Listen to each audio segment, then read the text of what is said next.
নমস্কার বন্ধুরা, অঙ্কিতা রান্নাবাটিতে সকলকে স্বাগত জানাই। আজ আমি নিয়ে এলাম বাঙালির প্রিয় একটা রেসিপি, লাউ চিংড়ি। তো আমি এখানে 200 গ্রাম মাঝারি সাইজের চিংড়ি নিয়েছি। মাছগুলো খুব ভালোভাবে কেটে ধুয়ে লবণ হলুদ মাখিয়ে রেখেছিলাম। কড়াইতে তেল গরম করে মাছগুলো আমি বেশ ভালো করে ভেজে নিলাম। বেশ লাল লাল করে ভাজা হয়ে গেলে আমি মাছগুলোকে তুলে নিচ্ছি। এরপর ওই তেলের মধ্যেই আমি দিয়ে দিলাম একটা শুকনো লঙ্কা আর হাফ চামচ পাঁচফোড়ন।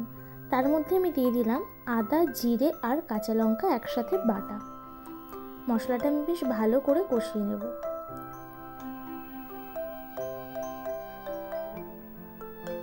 এর মধ্যে দিয়ে দেব পরিমাণ মতো হলুদ গুঁড়ো। খুব ভালোভাবে মশলাটা এদিকে কষাতে থাকছি। আর অন্যদিকে আমি লাউ কেটে ধুয়ে জল ঝরিয়ে রেখে দিয়েছি।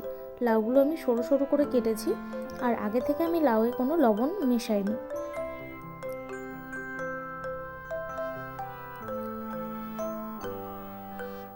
মশলাটা খুব ভালোভাবে কষা হয়ে গেছে। এই অবস্থায় আমি দিয়ে দিলাম কেটে রাখা লাউগুলো।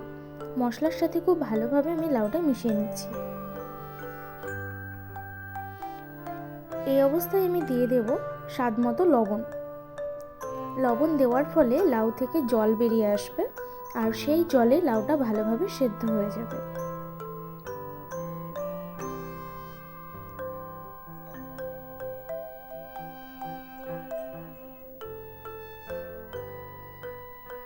দেখো, আমি পরিমাণ মতো লবণ দিয়ে দিয়েছি।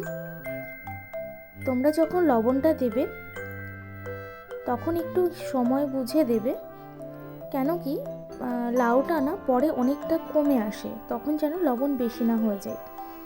লাউ যখন আধ সেদ্ধ হয়ে গেছে তখন আমি দিয়ে দিলাম চিংড়ির মাছগুলো। এবার আরও কিছুক্ষণ আমি সেদ্ধ করে নেব, তাতে তরকারির মধ্যে চিংড়ির ফ্লেভারটা খুব ভালোভাবে যাবে।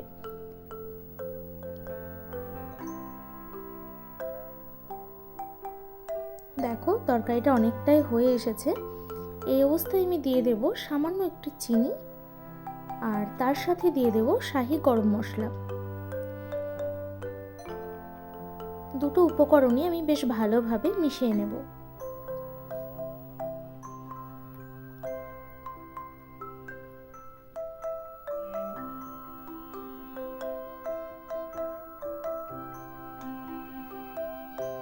তরকারিটা আমার প্রায় হয়েই এসেছে, আর কিছুক্ষণ রেখে আমি এটাকে নামিয়ে নেব।